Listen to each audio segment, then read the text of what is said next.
বাড়িতে কেউ আছে? কি ব্যাপার, রাত 12টায় কে এলো দেখি তো। হ্যাঁ, কি চাই? মা, দুটো ভিক্ষা দেবে? রাত 12টায় ভিক্ষে? আর বলো না মা, কানার রাত দিন সমান। মালিক, আমাকে ক্ষমা করে দেন, আমি একটা ভুল করে ফেলেছি। আরে এই চাকর, তুই কি ভুল করেছিস? আমি এই মেয়েটার বাবা মাকে না জানিয়ে ওকে তুলে নিয়ে বিয়ে করেছি। আচ্ছা ঠিক আছে, মেয়েটা নিজের মতে তোকে বিয়ে করেছে তো? হ্যাঁ। তাহলে কোনো সমস্যা নেই। দেখি মা তোমার মুখটা দেখি।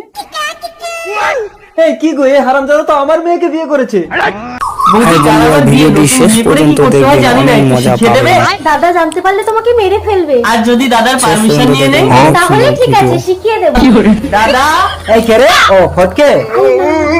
আর আমার বিয়ে, কিন্তু আমি তো কিছু জানি না, একটু শিখিয়ে দেবে দাদা? ভাই আমি তো অফিসে যাচ্ছি, আমার সময় নেই, তোর বউকে তোকে শিখিয়ে দিচ্ছি। কমেন্ট করতে ভুলবেন না। रुको जरा। বিয়ে মানে তো ফুল সজ্জা, তার মানে ও আমার বউয়ের কাছে কি শিখছে? ভিডিও পেতে চ্যানেলটি সাবস্ক্রাইব করুন। কমপ্লিট, বৌদি একেবারে হাতে ধরে শিখিয়ে দিয়েছে।